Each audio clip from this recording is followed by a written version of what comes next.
Hello, my dear students. Welcome back to my channel. In this video, I am going to explain some of the important problems in expansion of solids, expansion of liquids, which are very useful for JEE mains and NEET exam. So before I start explaining the problems, if you really like my previous videos, please subscribe my channel and click the bell icon for more updates. Today, we'll discuss some of the important applications of liquids. Let me start the first problem. The density of water at 20 degrees Celsius is given as 998 and at 40 it is given as 992. Then is asking coefficient of volume expansion, that is real expansion. So we know that gamma r is equal to d1 minus d2 upon d2 into change of temperature.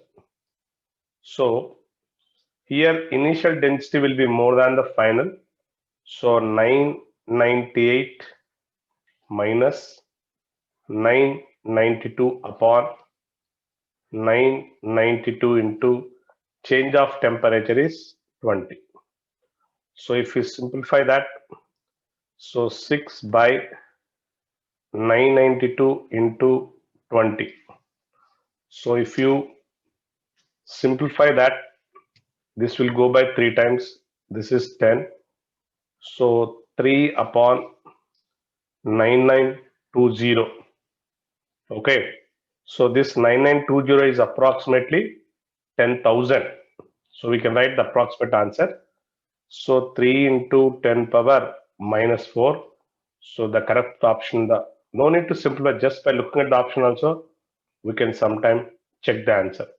So 3 into 10 power minus 4. So this approximately I took it as 10 power minus 4.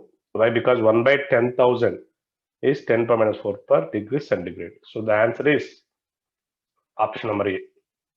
Now let me go to the second problem.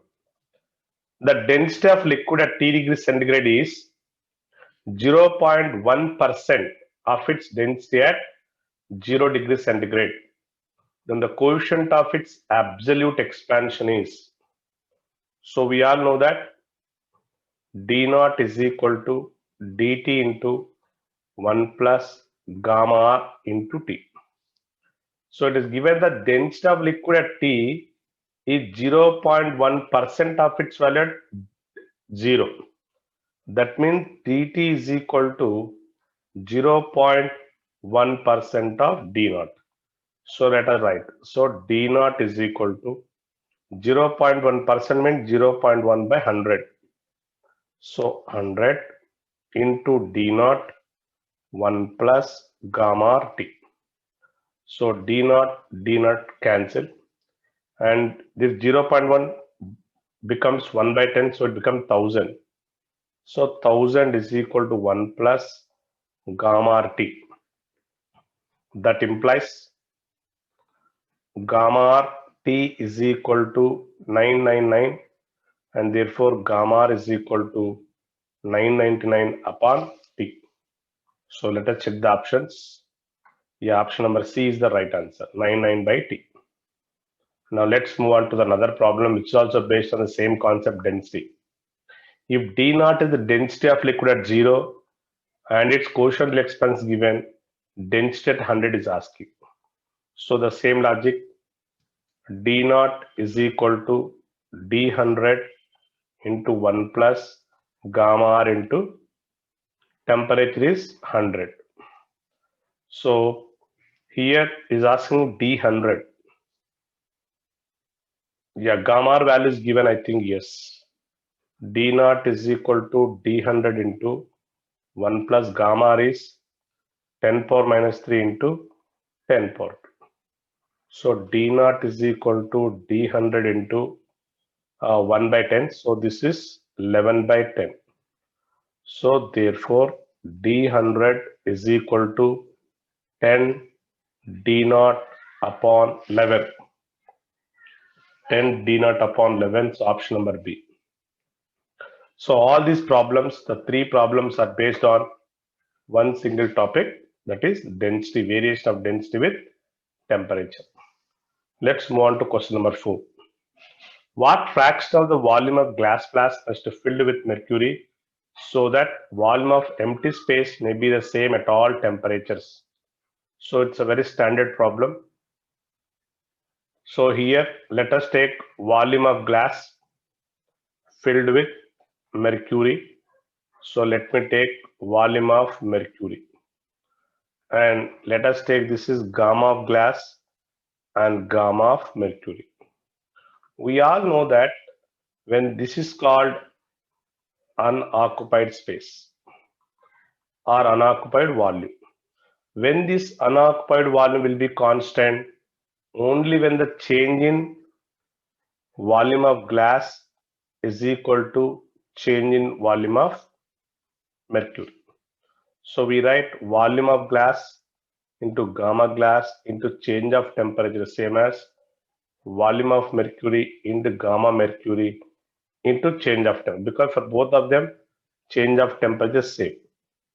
So volume of glass into, this is 3 times alpha glass, because here linear expansion of glass is given. So nothing but volume of mercury into gamma of mercury.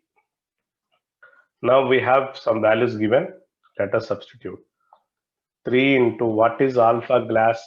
9 into 10 power minus 6. Volume of mercury into gamma mercury is given as 18.9 into 10 power. It is, I think it is minus 5. It is minus 5. So let's simplify this.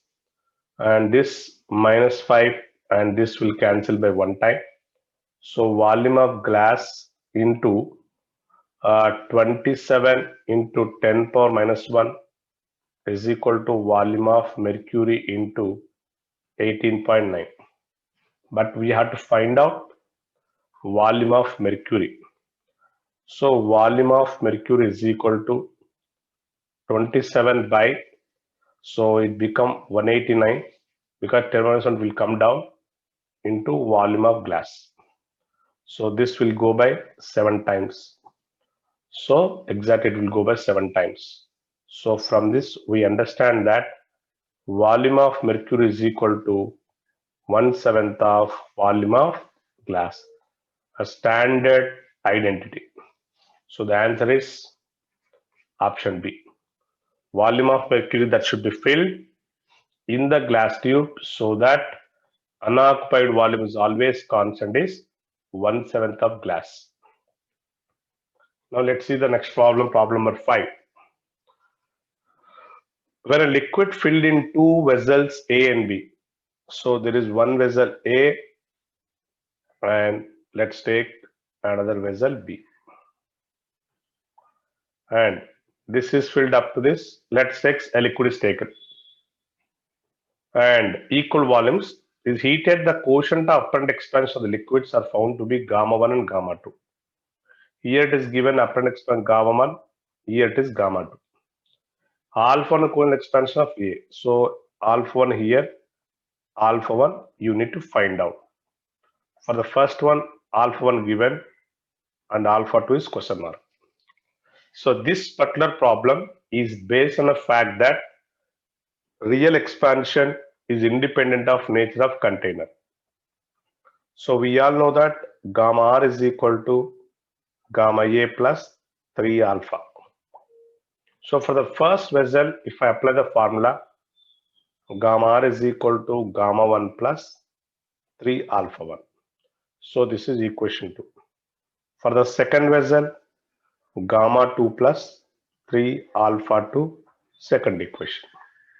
As I said, gamma real expansion is independent of container. So just equate 1 is equal to 2. So gamma 1 plus 3 alpha 1 is equal to gamma 2 plus 3 alpha 2. So gamma 1 minus gamma 2 plus 3 alpha 1 is equal to 3 alpha 2. So alpha 2 take 3 this side. So gamma 1 minus gamma 2 plus 3 alpha 1 whole upon 3. This further I can write gamma 1 minus gamma 2 by 3 plus alpha 1. Let me check the options. So I think option number C is the answer. Gamma 1 minus gamma 2 by 3 plus alpha 1. That's what we got. Now let's move on to this problem is also same concept, but only the symbols are changed. The quotient of upward expansion of a liquid in a copper vessel is C and silver vessel is S. The quotient of volume expansion of copper is gamma C. What is the quotient of the expansion of silver? So let me write for copper vessel, gamma R is equal to what is the upward expansion? C plus gamma C. And for silver, if I look at for silver vessel, gamma R is equal to upward expansion is S and is also linear expansion of silver 3 times alpha S. Again, since real expansion is independent of container, simply equate C plus gamma C is equal to S plus 3 alpha S. So I can write this as C plus gamma C minus S is equal to 3 alpha S. So alpha S is equal to C plus gamma C minus S whole upon 3. So option number C is the right answer. So both the previous problem and this are same to same. That based on the fact that the real expansion of liquid is independent of temperature. Now let's look at the next question. A glass flask contains some mercury at room temperature. It is found that at different temperature, the volume of air inside the flask remains same, that is unoccupied volume. If the volume of mercury in the flask is 300 centimeter cube, then volume of the flask, okay, is asking. That means you need to find out the same. I said V1 gamma 1 is equal to V2 gamma 2. Let me take V1 as the volume of flask. So V1 into, and what is given for flask? Mercury and quotient rain expansion is given. So 3 alpha flask. So volume of mercury into gamma of mercury. So volume of flask into 3 into what is alpha given? 9 into 10 power minus 6. And it is given as mercury 300. And the real expansion of mercury is 1.8 10 power minus 4. Okay, 1.8 into 10 power minus 4. So here this will go by 100 times. And we want to find out V1 is equal to, this is 18 into 10 power minus 3 whole upon 9 into 10 power minus 6. Is it? 3 there is, yeah, 300 is there. So let's find out, yes. This is nothing but 18,000 upon 9, nothing but 2,000 centimeter cube. So option number C is again the answer. So it is based on the fact that when the unoccupied volume is constant, simply equate V1 gamma 1 is equal to V2 gamma 2. It is as similar to as that we discuss here. So concept is the same here. So unoccupied volume simply equate V1 gamma 1 is equal to V2 gamma 2. Let's move ahead. This is also a similar model. A liquid occupies half of a vessel at a particular temperature. So let us take a vessel and half of its volume is occupied by liquid. So V by 2. V is the volume of the container. The volume unoccupied part remains same. Again the same logic.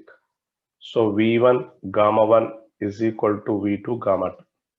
So if alpha and gamma are the quotients of the expansion vessel, then gamma is asking. So this for vessel.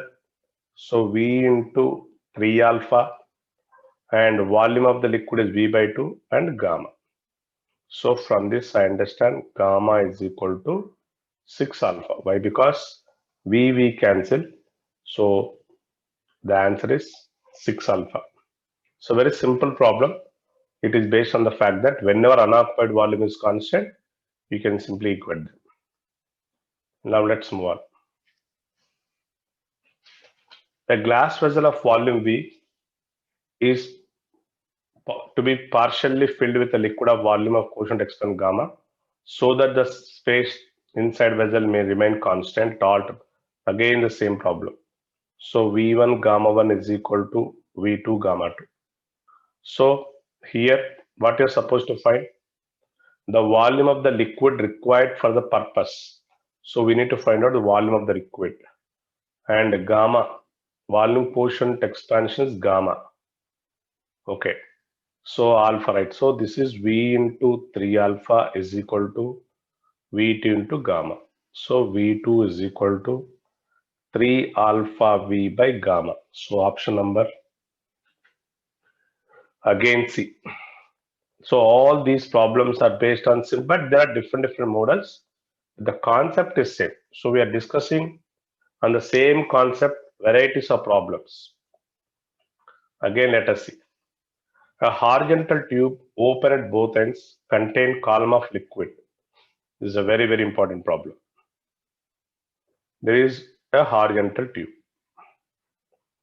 It is open at both ends. Contains a column of liquid. Okay. There is liquid here. The length of the liquid column does not change with the temperature.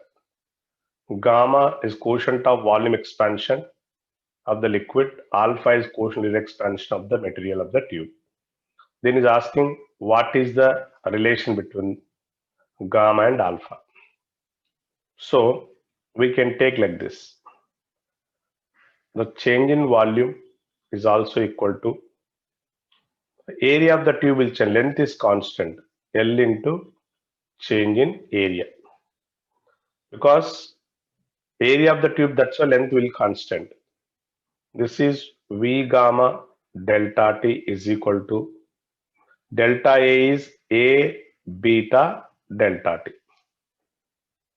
So here V gamma delta T is equal to LA beta delta T. Okay.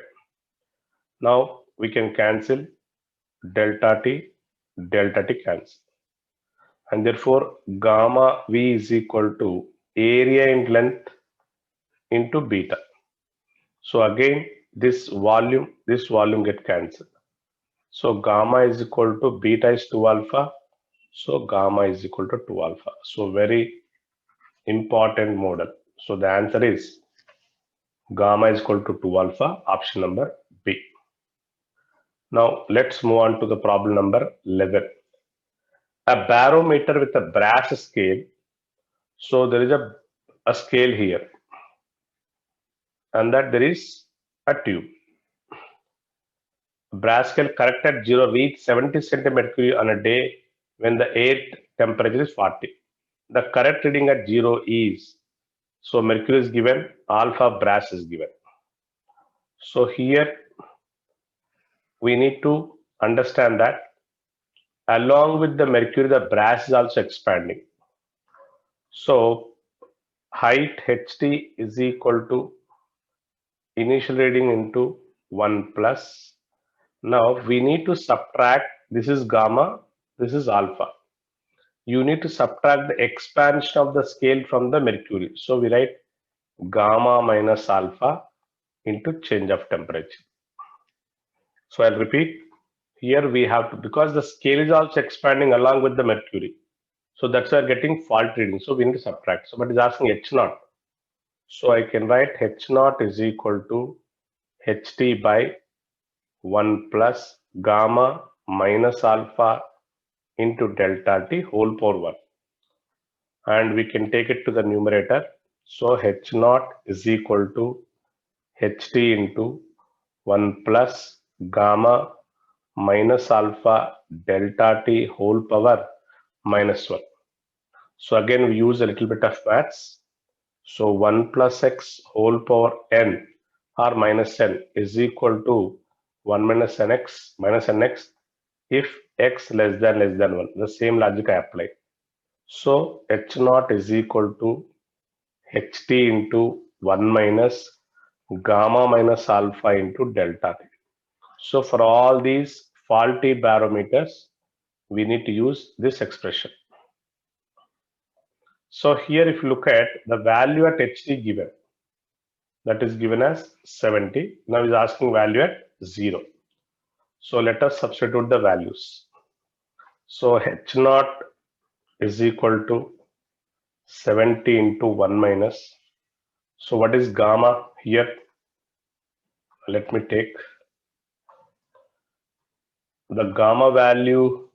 Real extra mercury is 18 into 10 power minus 5.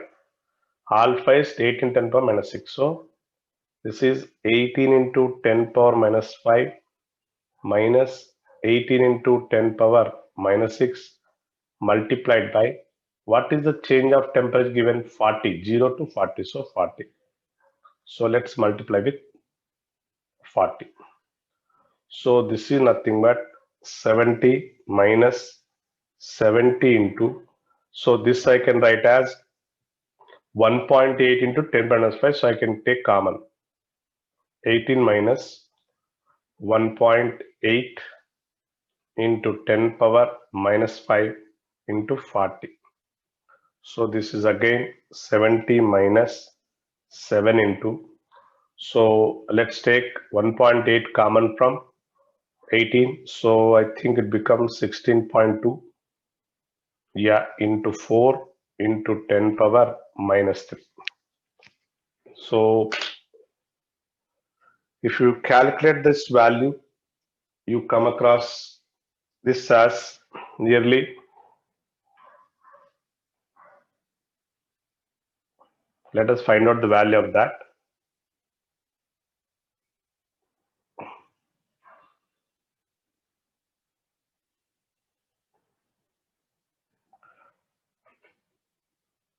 So this is around 70 minus 0.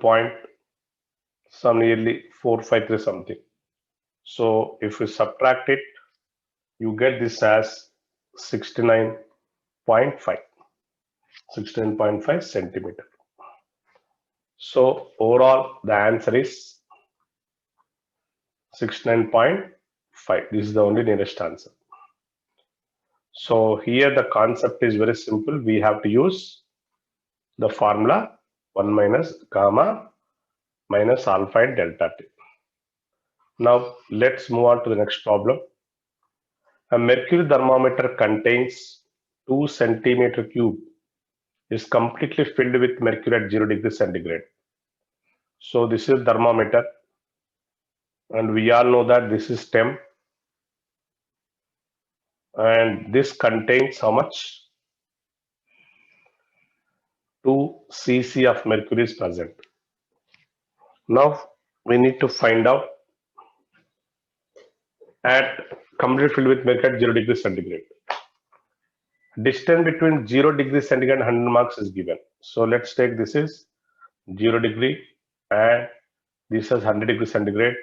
This is length is given as 35 centimeter and diameter is also given.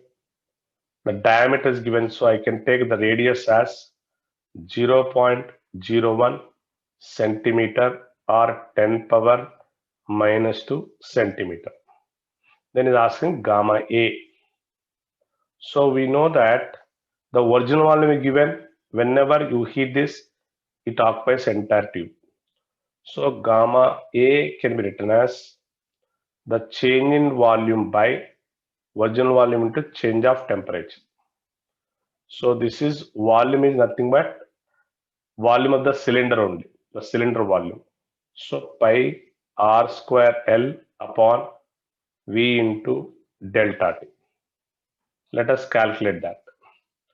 Nothing but 22 by 7 times radius is 10 power minus 4, length is 35, volume is 2 centimeter cube. No need to change anything because everything is centimeters only. Into change of temperature is 100. So 10 power 2. So this will go by 5 times, 2 ones, 2 11s. So this is 55 into 10 power minus 6. So, but if you look at it is expressed in decimals. So this is nothing but 0.000055 per degree centigrade. So the answer is option number A, 4 zeros and 55. So this problem is direct formula based. The only thing is you should understand here the change in volume is nothing but volume of the cylinder pi square L. Now let us see the last problem. Again, a very simple problem. It looks like a very big one, very simple one. Two vertical glass tubes filled with liquid are connected by a capillary tube as shown in the figure. The tube on the left is put in ice bath at 0, while the tube is 30 in a water bath. The difference in the levels of liquid is 4 centimeter. And while the height of the liquid column is 0 at 120, the quotient of volume expansion. So we all know that gamma R is equal to HT minus H naught by H naught into T. So the difference between them is given as how much? 4. And at 0, 120, the temperature difference is again 30. That's it. So 4 ones, 4 threes. This is nothing but 1 by 900, or I can take it as 1 upon 9 into 10 power minus 2. So 100 by 9 into 10 power minus 4, which is 11 into 10 power minus 4 per degree centigrade, the option number C. So most of the problems in liquids are based on the real expansion and the relation between gamma or gamma A, and then we have more problems on unoccupied volume to be constant and some problem based on density. These relations are very, very important. So these models are more than enough for what called as exams like NEET and JEE mains. I hope you all have enjoyed the problems in liquids just like solids. So I wish you happy physics learning. Thanks for listening.